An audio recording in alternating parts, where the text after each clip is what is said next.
नमस्कार विद्यार्थी मित्रांनो, स्वराज्य चालू घडामोडी या आपल्या यूट्यूब चॅनलवर तुम्हा सर्वांचं पुन्हा एकदा स्वागत आहे. आज आपण 8 डिसेंबर 2022 रोजीचे चालू घडामोडीचे महत्त्वाचे प्रश्न पाहणार आहोत. तत्पूर्वी जर तुम्ही चॅनलवर नवीन असाल तर चॅनलला लगेच सबस्क्राईब करून ठेवा आणि शेजारी असणारे बेल आयकॉनचे बटन दाबायला देखील विसरू नका, म्हणजे चॅनलवर येणाऱ्या चालू घडामोडीच्या व्हिडिओचे अपडेट तुम्हाला मिळत राहतील. आणि आता आपण आपल्या आजच्या पहिल्या प्रश्नाला सुरुवात करूया. आपला जो आजचा पहिला प्रश्न आहे तो म्हणजे कोणता देश पहिल्यांदाच वासेनार या व्यवस्थेचं अध्यक्षपद स्वीकारत आहे. तर वासेनार या व्यवस्थेचं अध्यक्षपद जे आहे ते पहिल्यांदाच आपल्या भारताकडे येणार आहे 1 जानेवारी 2023 पासून. म्हणून पर्याय क्रमांक पहिला भारत याचं उत्तर आहे. तर तारीख लक्षात ठेवा, 1 जानेवारी 2023 पासून संपूर्ण वर्षभरासाठी भारत या व्यवस्थेचा अध्यक्ष असणार आहे. आणि ही जी व्यवस्था आहे त्याद्वारे काय केलं जातं, तर या व्यवस्थेचे जे सदस्य राष्ट्र आहेत, म्हणजेच ही जी वासेनार व्यवस्था आहे तर त्या अंतर्गत असणारे सदस्य राष्ट्र जे आहेत ते शस्त्रास्त्र हस्तांतरणासंबंधी माहितीची देवाणघेवाण करतात. आणि याच व्यवस्थेचं अध्यक्षपद जे आहे ते भारताकडे पहिल्यांदाच आलेलं आहे. मग ही जी व्यवस्था आहे हिची स्थापना कधी झाली होती, तर 1996मध्ये वासेनार व्यवस्थेची स्थापना झाली. आणि तिच्यामध्ये सध्या एकूण 42 देश जे आहेत ते सदस्य आहेत.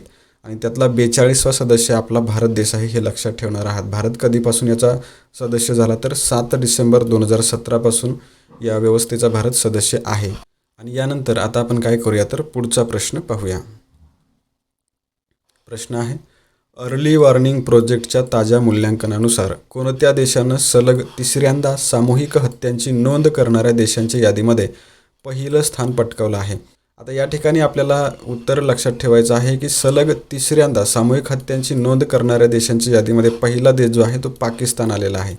पर्याय क्रमांक चौथा पाकिस्तान या प्रश्नाचं बरोबर उत्तर आहे.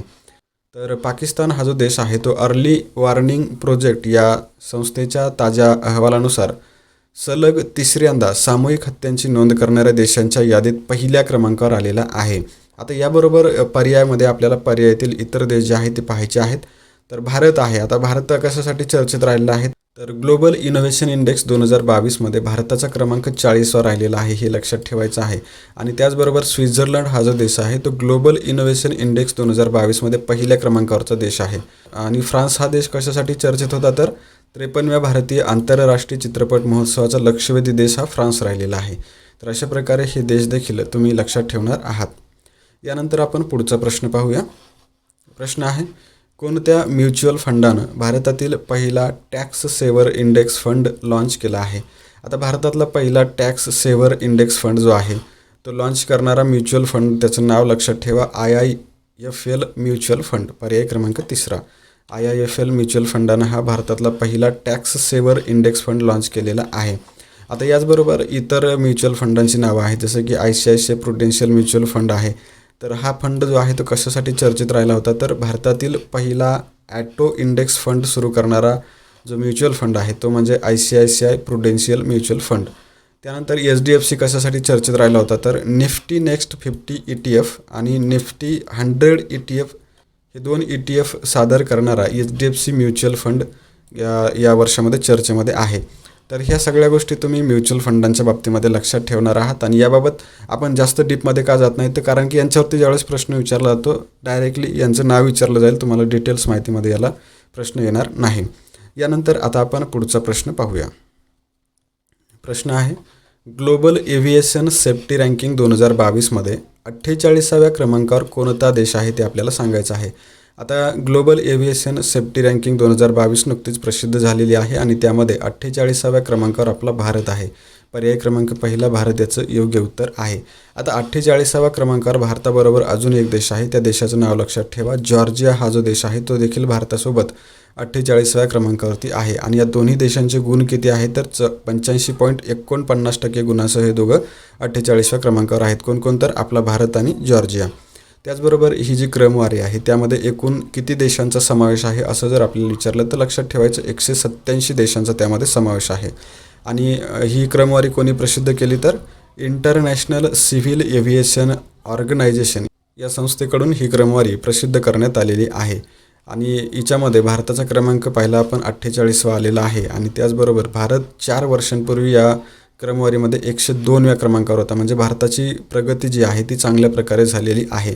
त्याचबरोबर या क्रमवारीमध्ये पहिल्या क्रमांकावर असणारा देश कोणता आहे, तर सिंगापूर आहे. सिंगापूर पहिला, त्यानंतर UAE हा देश दुसरा आणि दक्षिण कोरिया हा तिसरा. तर हे 3 देश देखील आपल्याला लक्षात ठेवायचे आहेत. अशा प्रकारे ही जागतिक विमान वाहतूक सुरक्षा रँकिंग तुम्ही लक्षात ठेवणार आहात. आणि यानंतर आता आपण पुढचा प्रश्न पाहूया. प्रश्न आहे, कोणत्या राज्यानं आरक्षण मर्यादा 76% वाढवण्याचे विधेयक मंजूर करून राज्यपालांकडे पाठवलं आहे? आता हे जे आरक्षण मर्यादेच्या बाबतीमधलं 76% विधेयक आहे ते छत्तीसगड राज्यानं पारित केलेलं आहे आणि आता ते राज्यपालाकडे संमतीसाठी पाठवण्यात आलेलं आहे. म्हणून पर्याय क्रमांक 2 छत्तीसगड या प्रश्नाचं बरोबर उत्तर आहे. तर उत्तर लक्षात ठेवा, छत्तीसगड. याचबरोबर पर्यायामध्ये राजस्थान आहे. तर राजस्थान कशासाठी चर्चेत होतं, तर भारतातील सर्वाधिक सौर ऊर्जा प्राप्त करणारं राज्य राजस्थान ठरलेलं आहे. नंतर छत्तीसगड आहे. तर छत्तीसगडच्या बाबतीमध्ये अजून एक मुद्दा आपल्याला लक्षात ठेवायचा आहे. जुनी पेन्शन योजना लागू करणारं भारतातलं पहिलं राज्य छत्तीसगड आहे. तर सिक्कीमनं ब्ल्यू ड्यूक या फुलपाखराला राज्य फुलपाखरू म्हणून घोषित केलेलं आहे, म्हणून सिक्कीम करंट इयरमध्ये चर्चेत होतं. तर या गोष्टी लक्षात ठेवा. आणि यानंतर आता आपण पुढचा प्रश्न पाहूया. प्रश्न आहे, BCCIनं भारतीय महिला क्रिकेट संघाच्या फलंदाजी प्रशिक्षकपदी कोणाची नियुक्ती केली आहे?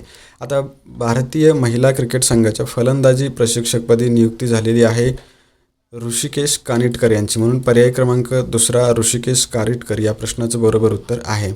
आता ऋषिकेश कानिटकर हे भारतीय महिला संघाचे प्रशिक्षक झालेले आहेत. कशासाठी, तर फलंदाजी प्रशिक्षक आहेत. आणि त्याचबरोबर इतर पर्यायामध्ये जे व्यक्ती आहेत ते देखील आपण रिवाईज करूया. तर यामध्ये अमनदीप सिंग गिल आहेत. तर यांची जी नियुक्ती आहे ती UN प्रमुखांचे तंत्रज्ञान दूत म्हणून करण्यात आलेली आहे आणि ते भारतीय आहेत, म्हणून लक्षात ठेवा अमनदीप सिंग गिल. त्यानंतर आरती प्रभाकर आहेत. आरती प्रभाकर कशासाठी चर्चेत राहिल्या, तर अमेरिकेच्या राष्ट्राध्यक्षांच्या विज्ञान सल्लागारपदी त्यांची नियुक्ती झालेली आहे, म्हणून त्या चर्चेमध्ये होत्या. त्यानंतर राधा अय्यंगार प्लम या ज्या आहेत तर त्या US सुरक्षा मुख्यालयामध्ये संरक्षण अवर सचिव बनलेले आहेत, त्यामुळे त्या देखील चर्चेमध्ये होत्या. तर ह्या सगळ्या नियुक्त्या तुम्ही लक्षात ठेवायच्या आहेत. यांच्यावरती 1 लाइनर क्वेश्चन विचारला तर तो आपला चुकता कामा नये. यानंतर आता आपण पुढचा प्रश्न पाहूया. प्रश्न आहे, कोणत्या वर्षाच्या अखेरीस राष्ट्रीय राजधानी क्षेत्रातील डिझेल ऑटो पूर्णपणे बंद करण्याचे निर्देश केंद्र सरकारच्या हवा गुणवत्ता पॅनलने दिले आहेत? आता इथे एक संज्ञा तुम्ही लक्षात ठेवायची आहे. आपण बऱ्याचशा वेळा वाचतो की राष्ट्रीय राजधानी क्षेत्र, पण नेमकं आहे काय, तर ते देखील आपण या प्रश्नामध्ये पाहूया. तर याचं अगोदर उत्तर पाहूया. तर उत्तर आहे 2026 या वर्षाच्या अखेरीपर्यंत राष्ट्रीय राजधानी क्षेत्र जे आहे, म्हणजे भारताच्या राष्ट्रीय राजधानीचं जे क्षेत्र आहे त्यामध्ये डिझेल ऑटो पूर्णपणे बंद करण्याचं कोणी सांगितलेलं आहे, तर केंद्र सरकारच्या हवा गुणवत्ता पॅनलने ते सांगितलेलं आहे. तर ते तुम्ही लक्षात ठेवणार आहात. आणि याबरोबर आता आपण याची माहिती पाहूया. तर राष्ट्रीय राजधानी क्षेत्रांतर्गत उत्तर प्रदेश, राजस्थान आणि हरियाणा या राज्यांमधला जो प्रदेश येतो त्या ठिकाणी 1 जानेवारी 2027 पासून फक्त CNG म्हणजेच काय तर कॉम्प्रेस नॅचरल गॅस आणि इलेक्ट्रिक ऑटोची नोंदणी करण्याचं आणि त्याचबरोबर 2026च्या अखेरीस राष्ट्रीय राजधानी क्षेत्रातील डिझेल ऑटो पूर्णपणे बंद करण्याचे निर्देश कोणी दिले, तर केंद्र सरकारच्या हवा गुणवत्ता पॅनलने दिलेले आहेत. आता यामध्ये काय होणार आहे, तर हे ज्यावेळेस बंद केले जातील त्यामुळे 1 जानेवारी 2027 पासून राष्ट्रीय राजधानी क्षेत्रामध्ये फक्त CNG आणि ऑटो चालणार आहेत. तर हे लक्षात ठेवायचं आहे. आणि आता आपण दिल्ली राष्ट्रीय राजधानी क्षेत्र जे आहे ते आपण पाहूया. त्याला आपण शॉर्ट फॉर्ममध्ये दिल्ली NCR देखील म्हणतो, म्हणजे नॅशनल कॅपिटल रिजन. आणि यामध्ये दिल्लीच्या आजूबाजूचा जो परिसर आहे तो विकसित करून दिल्लीकडे लोकांचं होणारं जे स्थलांतर आहे ते रोखण्यासाठी याची निर्मिती करण्यात आलेली आहे. याचं नाव काय दिलं, तर दिल्ली राष्ट्रीय राजधानी क्षेत्र. आणि त्याची स्थापना कधी केली केंद्र सरकारनं, तर 1985मध्ये केलेली आहे. तर हे लक्षात ठेवायचं आहे. आणि या क्षेत्रामध्ये कोणत्या राज्यातील किती जिल्हे आहेत ते आपण पाहूया. तर त्यामध्ये एक दिल्ली आहे. दिल्लीच्या नंतर हरियाणाचे 14 जिल्हे येतात, उत्तर प्रदेशचे 8 जिल्हे येतात आणि राजस्थानचे एकूण 2 जिल्हे येतात. तर हे लक्षात ठेवायचं आहे. यानंतर आता आपण पुढचा प्रश्न पाहूया. प्रश्न आहे, जागतिक बँकेच्या अहवालानुसार वायू प्रदूषण हे कोणत्या देशातील मृत्यू आणि अपंगत्वाचं दुसरं सर्वात मोठं कारण ठरलेलं आहे? तर वायू प्रदूषण हे बांगलादेशमधील मृत्यू आणि अपंगत्वाचं दुसरं सर्वात मोठं कारण ठरलेलं आहे, म्हणून पर्याय क्रमांक 2 बांगलादेश या प्रश्नाचं उत्तर आहे. आता यामध्ये आपण याची माहिती घेऊया. तर 4 डिसेंबर 2022ला जागतिक बँकेने एक अहवाल प्रसिद्ध केला आहे आणि त्यानुसार वायू प्रदूषण हे बांगलादेशामधील मृत्यू आणि अपंगत्वाचं दुसरं सर्वात मोठं कारण ठरलेलं आहे. आणि 2019 या वर्षामध्ये या अहवालानुसार 78,000 ते 88,000 लोकांचा मृत्यू जो आहे तो बांगलादेशामध्ये वायू प्रदूषणामुळे झालेला आहे.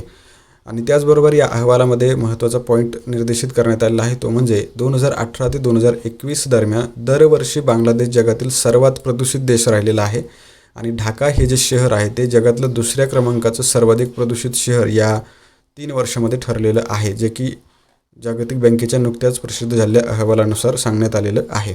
तर ह्या गोष्टी लक्षात ठेवा आणि यानंतर आपण पुढचा प्रश्न पाहूया. प्रश्न आहे, सिप्री या संस्थेनं प्रसिद्ध केलेल्या 2021मधील जगातील 100 सर्वोच्च संरक्षण कंपन्यांच्या यादीमध्ये भारतातील किती कंपन्यांचा समावेश आहे?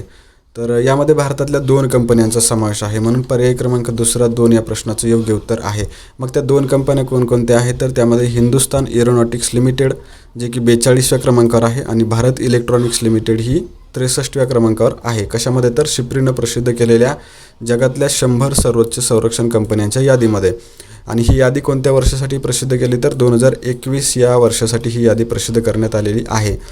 तसंच या यादीमध्ये अमेरिकेच्या कंपन्या ज्या आहेत त्या सर्वाधिक आहेत. त्या एकूण 40 कंपन्या आहेत ज्या की 100च्या यादीमध्ये आहेत. त्याचबरोबर पहिल्या 5 कंपन्या देखील अमेरिकेतल्याच आहेत, तर हे लक्षात ठेवायचं आहे. आणि चीनच्या एकूण 8 कंपन्या आहेत, तर ते देखील लक्षात ठेवा. आणि 2020ची जी यादी होती सिप्रीची, तिच्यामध्ये भारतातल्या किती कंपन्या समाविष्ट होत्या? तर भारतातल्या 3 कंपन्या त्यामध्ये समाविष्ट होत्या आणि त्यांची नावं काय होती? तर HAL, BEL आणि OFB म्हणजेच काय तर भारतीय आयुध निर्माण.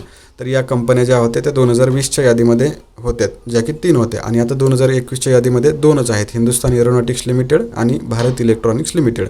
आणि त्यांचे क्रमांक काय आहेत? तर 42वा आणि 63वा. तर ते लक्षात ठेवायचं आहे. आणि यानंतर आपण पुढचा प्रश्न पाहूया. प्रश्न आहे, सिप्रीच्या अहवालानुसार जगामध्ये सर्वाधिक शस्त्रास्त्र विक्री करणारा देश कोणता आहे? तर नुकतंच सिप्रीनं प्रसिद्ध केलेल्या अहवालानुसार जगामध्ये सर्वाधिक शस्त्रास्त्र विक्री करणारा देश आहे अमेरिका, म्हणून पर्याय क्रमांक 4 अमेरिका या प्रश्नाचं बरोबर उत्तर आहे. मग अमेरिकेचा हिस्सा किती आहे जगामध्ये सर्वाधिक शस्त्रास्त्र विक्रीमध्ये? तर 51% एवढा हिस्सा अमेरिकेचा आहे. त्यानंतर चीनचा क्रमांक लागतो, चीनचा 18% हिस्सा आहे. नंतर तिसरा क्रमांक जो आहे तो UKचा लागतो, UKनं 6.8% शस्त्र जे आहेत ती विक्री केलेली आहेत. आणि चौथ्या क्रमांकावर फ्रान्स आहे, फ्रान्सनं 4.9% शस्त्र विक्री केलेली आहेत. नंतर सर्वाधिक शस्त्रास्त्राची आयातीच्या बाबतीत जर आपण पाहिलं तर सौदी अरेबिया पहिला आहे आणि आपला भारत देश हा दुसऱ्या क्रमांकावरती आहे. कशाच्या बाबतीत? तर शस्त्रास्त्र आयातीच्या बाबतीमध्ये. आणि संरक्षणावरील सर्वाधिक खर्चाच्या बाबतीत जर देश आपण पाहिलं तर त्यामध्ये अमेरिका पहिला, चीन दुसरा आणि भारत तिसऱ्या क्रमांकावरती आलेला आहे. कशाच्या बाबतीत? तर संरक्षणावरील सर्वाधिक खर्चाच्या बाबतीमध्ये. आता ही झाली माहिती सिप्रीच्या अहवालाची. आता आपल्याला सिप्रीनं अहवाल प्रसिद्ध केला म्हणजे सिप्री ही संस्था पाहणं गरजेचं आहे. तर तिचा फुल फॉर्म लक्षात ठेवा, Stockholm International Peace Research Institute म्हणजेच सिप्री. आणि ही जी संस्था आहे ती स्टॉकहोम या ठिकाणी असून ती आंतरराष्ट्रीय संस्था आहे जिची स्थापना 1966ला झालेली आहे. आणि ही संस्था काय करते? तर सशस्त्र संघर्ष, लष्करी खर्च, शस्त्रास्त्र व्यापार तसंच निशस्त्रीकरण आणि शस्त्रास्त्रांच्या विवादासाठी डेटा विश्लेषण आणि शिफारशी प्रदान करण्याचं काम ही संस्था करते. तर ह्या गोष्टी लक्षात ठेवा. आणि यानंतर आता आपण कालच्या प्रश्नांचं रिव्हिजन करूया. कालचा पहिला प्रश्न होता, दिल्ली उच्च न्यायालयानं कोणत्या अभिनेत्याचं नाव, प्रतिमा आणि आवाज यांचा बेकायदेशीर वापर रोखण्यासाठी अंतरिम आदेश दिला? तर याचं उत्तर होतं अमिताभ बच्चन. दुसरा प्रश्न काय होता, डिसेंबर 2021 नंतर डिसेंबर 2022मध्ये उद्रेक झालेला सेमेरू ज्वालामुखी कोणत्या देशातील आहे? तर याचं उत्तर होतं इंडोनेशिया. तिसरा प्रश्न होता, 1994 पासून आयोजित करण्यात येत असलेल्या भारत अमेरिका दरम्यानचा संगम या संयुक्त नौदल विशेष दलांच्या सरावाची 7वी आवृत्ती कोणत्या ठिकाणी आयोजित करण्यात आली? तर याचं उत्तर होतं गोवा. चौथा प्रश्न काय होता, जागतिक बँकेच्या मायग्रेशन अँड डेव्हलपमेंट ब्रीफ अहवालानुसार 2022मध्ये कोणता देश परदेशामध्ये स्थलांतरित कामगारांकडून $100 अब्ज रेमिटन्स प्राप्त करेल? तर याचं उत्तर होतं भारत. नंतर पाचवा प्रश्न काय होता, तर बॅडमिंटन आशिया ज्युनियर चॅम्पियनशिप 2022मध्ये भारताने एकूण किती पदकं जिंकली? तर याचं उत्तर होतं 5. नंतर 6वा प्रश्न होता, बॅडमिंटन आशिया ज्युनियर चॅम्पियनशिप 2022मध्ये 17 वर्षाखालील महिला एकेरीमध्ये रौप्य पदक कोणी जिंकलं? तर याचं उत्तर होतं उन्नती हुडा. 7वा प्रश्न काय होता, कोणत्या देशानं गश्त-ए-इर्शाद हा पोलीस विभाग रद्द करण्याचा निर्णय घेतला? तर याचं उत्तर होतं इराण. 8वा प्रश्न काय होता, फिफा विश्वचषकामध्ये मैदानी पंच म्हणून काम करणारी पहिली महिला कोण? तर याचं उत्तर होतं स्टेफनी फ्रापार्ट. 9वा प्रश्न काय होता, विमान वाहतुकीसाठी हायड्रोजनवर चालणाऱ्या जगातील पहिल्या इंजिनची चाचणी कोणत्या कंपनीनं घेतली? तर याचं उत्तर होतं इझीटेट आणि रोल्स रॉईस. आणि 10वा प्रश्न होता, फिक्की टर्फ 2022 आणि इंडिया स्पोर्ट्स अवॉर्ड्समध्ये sports person of the year म्हणून कोणाला सन्मानित करण्यात आलं, तर याचं उत्तर होतं अवनी लेखारा. आणि यानंतर आता आपण आपल्या PDF-बद्दल माहिती घेऊया. तर आपले PDF ऑगस्ट, सप्टेंबर, ऑक्टोबर आणि नोव्हेंबर या 4 महिन्याच्या टॉपिक वाईज PDF आहेत आणि वन लाईनर क्वेश्चन सेट देखील आहे. तर ज्यांना खरेदी करायचं असेल त्यांनी 9356 71 56 33 या क्रमांकावरती संपर्क करायचा आहे. आता आपण कालच्या प्रश्नाचं उत्तर पाहूया. काल प्रश्न विचारला होता, बॅडमिंटन आशिया ज्युनियर चॅम्पियनशिप 2022 कोणत्या ठिकाणी आयोजित करण्यात आली? तर याचं उत्तर काय होतं? थायलंड, जे की तुम्ही सगळ्यांनी बरोबर दिलेलं आहे. आजचा प्रश्न काय आहे? तर सिप्रीच्या अहवालानुसार सौदी अरेबियानंतर जगात सर्वाधिक शस्त्रास्त्र खरेदी करणारा देश कोणता?